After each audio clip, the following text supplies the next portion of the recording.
Ini terkait masalah silase atau fermentasi di masyarakat pada umumnya. Ketika kalau untuk penggemukan itu mungkin oke lah ya, bisa. Tapi sementara kalau untuk breeding itu kalau dikasih pakan bukan pakan hijauan, itu katanya malah jadi majir. Nah, ini ada mitos seperti itu. Ini memang mitos atau bagaimana menurut jenengan ini? Oh iya, memang banyak yang beranggapan seperti itu, khususnya bagi pemula. Untuk urusan margin itu karena kalau menurut saya itu karena porsi. Jadi pakan apapun kalau kita memberikannya secara berlebihan dan tanpa takaran yang pas itu berpotensi majir. Jadi untuk majir itu sendiri kan momok yang boleh dibilang menakutkan bagi para peternak ya. Iya, iya, iya. Kan istilahnya kayak sifatnya breeding itu kan eh, temanya konsepnya itu kan mengambil untung dari Anakan, iya. anakan sempenya itu yang mau diambil untung kan dari situ. Nah, kalau kambingnya, ternaknya pada majir itu kan suatu kerugian. Iya.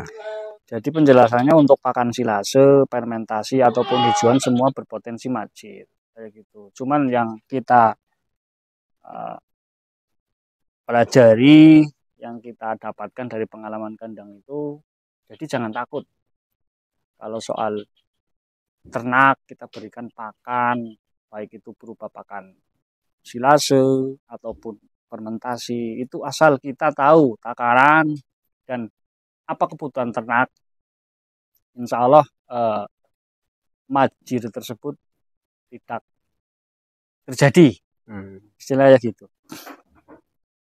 Jadi untuk breeding itu sebenarnya untuk pakan silase atau fermentasi itu cenderung aman, asal ada bahan penguat.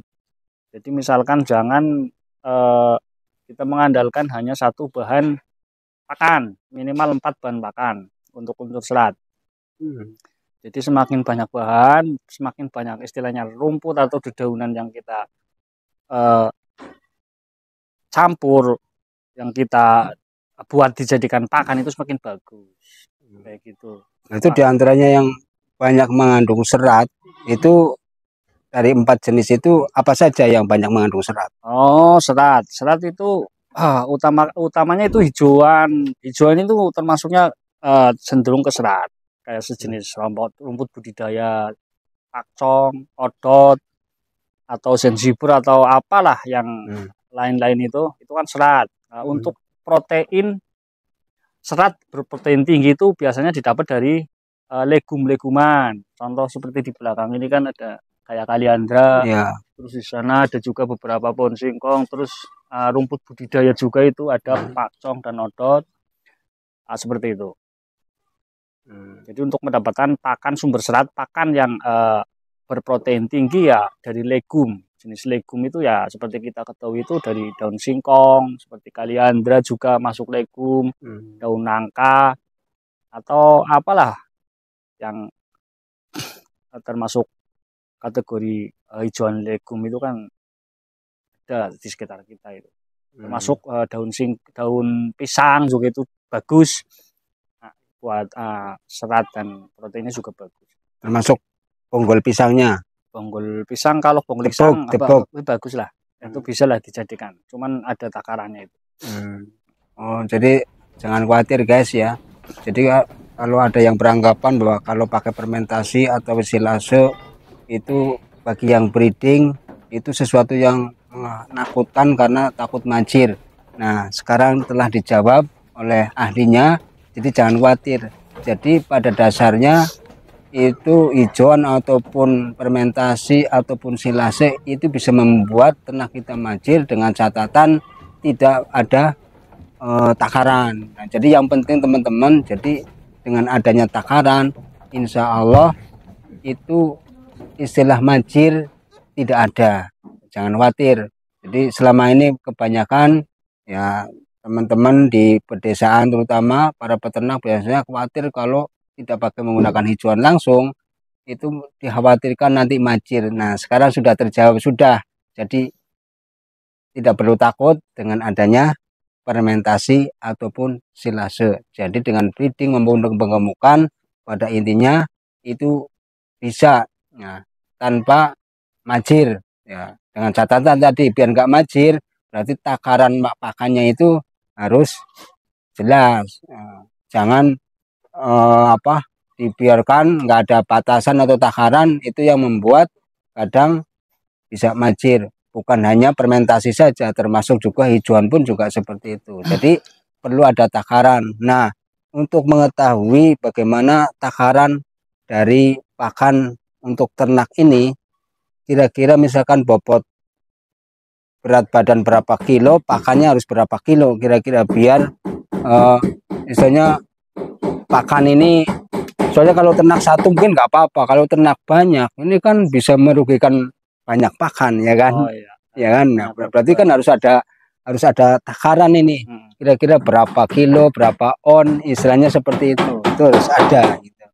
Tuh ya, untuk pakan itu kita bicara di kandang kita sendiri itu kebutuhan harian per ekor itu sekitar di angka 2,2 kilo, antara 2 kilo 2 on per hari. Per hari itu aplikasi pagi dan sore hari. 2,2 kilo itu. 2,2 kilo per hari. Satu ekor. Per ekor dewasa. Nah itu dengan asumsi kira-kira mungkin ada perbandingan berat badan atau gimana, berat badan kambing berapa, berarti pakannya berapa gitu. Oh, enggak ada. Kalau soal itu kita biasanya kalau untuk pencocokan di kandang itu kita kan untuk konsumsi ya, kebutuhan pakan per hari itu 2 kilo 2 on itu per hari. Itu kalau kita kalkulasi sekitar mungkin di antara 10%, 10 kali 10 mungkin 10 sampai 15% berat badan. Nah, kemungkinan seperti itu. Kita aplikasikan kayak gitu. Berarti sekitar 15% atau maksimal di angka 20% lah kali berat badan untuk kebutuhan pakan silase di kandang kita. Gitu. Ya, soalnya kan biasanya kalau secara teori peternak, nah, ini kan 10% dari berat badan, tapi kan nutrisi yang masuk, ya kan. Nah, sementara faktanya kadang di lapangan kan nggak semuanya bisa dimakan habis, ada sisa. Nah, walaupun berarti kan harus 20 atau 15%. Berarti sisanya nanti. Ya, walaupun silase ataupun masih tetap kita hitung sebagai rapen, itu kan sisa makanan yang tidak dimakan itu kan kita hitung sebagai rapen lah. Ya. Sama juga kita penerapan di peternak-peternak yang konvensional yang masih ngarit itu kan kayak batangnya tangkainya itu kan kan nggak dimakan. Itu kita sebut sebagai rapen. Silase pun kadang kayak gitu. Ada yang habis belas, ada yang nyisa kayak gitu, tergantung dari kondisi ternak tersebut. Nah itu guys, jadi kalau di teori peternak ya biasanya para profesor menjelaskannya itu 10% dari berat badan, itu teori ya teman-teman ya, tapi praktek di lapangan ini di kandang itu enggak seperti itu. Ternyata paling tidak itu harus 15% dari berat badan, soalnya apa, nanti ada sisa, berarti 10% adalah yang dikonsumsi oleh peternak. Nah berarti kalau ngasih makan ya jangan harus 10%, paling tidak 15 atau 20. Apalagi kalau misalkan pakannya baru mungkin nggak paling disukai, kadang-kadang kan ada juga yang disukai, ada yang enggak. Nah itu harus teman-teman perhatikan juga. Ternyata itu teori di lapangan teman-teman. Kalau teori di ya ilmu hitung-hitungan para peternak biasanya ya rata-rata 10% dari berat badan itu kunci dari pakan ternak. Itu tapi teori ya, tapi kalau praktek enggak. Ternyata prakteknya tadi dari pakarnya menjelaskan 15 atau sampai 20%. Itu yang itu ya yang 5% itu terutama untuk malam hari. Jadi cemilan buat malam kayak gitu. Kita sisakan 5% dari yang sisa dimakan itu. Berarti pakan pagi sama sore harus lebih banyak sore. Untuk persentasenya mungkin di angka 40-60. 40 itu untuk pagi. Kalau siang kan kita aplikasikan konsentrat ya. Untuk 60%-nya itu kita berikan sore. Karena kita di kandang kita itu aplikasi pakan itu 2 kali, jadi pagi dan sore. Berarti sore itu maksudnya dibanyakin sedikit untuk cadangan. Nanti malam barangkali ternak kita mau ngemil atau apa. Jadi pagi itu kondisi perut ternak tidak kosong. masih ada gayeman lah kalau istilah Jawa. Itu selasa kan yang jelas jenisnya kan berarti pakan kering ya. Ya pakan, ya termasuknya pakan kering pakan ya. semi kering lah. Iya, iya. Karena masih ada kadar air sekitar mungkin 40 sampai 25% itu. Kadar airnya di angka-angka itu. Nah, jadi dengan adanya demikian, kalau kita gambarkan kita sendiri kan perlu minum ya. Perlu minum dan perlu ngopi dan sebagainya. Nah, kalau kambing kita ini di kandang ini dikasih minum enggak, Dek? Tetap dikasih minum. Tetap kasih minum ya. Satu hari sekali itu minimal ya 1,5 liter, 1 liter sampai 2,5 liter itu kebutuhan satu kambing. Satu kambing sebenarnya untuk secara teorinya. Cuma kadang-kadang kan kita kasih minum sebatas yang ternak mau. Gitu. Jadi kita asumsikan kalau kita kasih minum ternak tersebut tidak mau minum, anggap saja dia udah kenyang ataupun tidak haus lagi kayak gitu. Jadi udah cukup lah untuk pemberian minum satu kali. Kita kadang juga dicampurkan dengan molase sebagai bahan apalah istilahnya, tambahan lah biar ada. Untuk kebutuhan minum ternak itu sebenarnya berbalik lagi ke masalah pakan yang kita berikan. Jadi kalau misalkan kita ternak dikasih pakan yang alami ya, yang artinya itu ngarit dadakan ya, berarti artinya tema dari kandang itu hijauan segar kita aplikasikan, ya memang ternak kadang tidak mau minum. Karena apa? Karena di dalam pakan yang kita berikan itu, khususnya untuk rumput yang masih segar itu kan mengandung banyak air.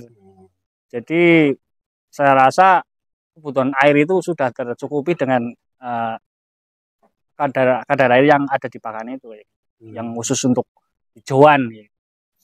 Tapi untuk aplikasi di kandang Nusantara Farm ini, ya kebutuhan minum tetap kita berikan sekitar 1 liter atau maksimal di 2,5 liter itu per ekor, masih tetap kita berikan siang hari kayak gitu, Pak. Tapi ngasihnya di siang hari ya? Siang hari. Kalau malam hari? Kalau malam hari enggak ya. Nah, teman-teman, jadi jelas ya. Jadi ternyata tetap juga harus dikasih minum. Ya nanti terserah mau minumnya banyak sedikit itu kan disesuaikan. Ya. Biasanya ternak bisa menyesuaikan sendiri apa yang kebutuhan mereka. Iya. Tapi intinya disiapkan minum lah ya. Siapkan minum.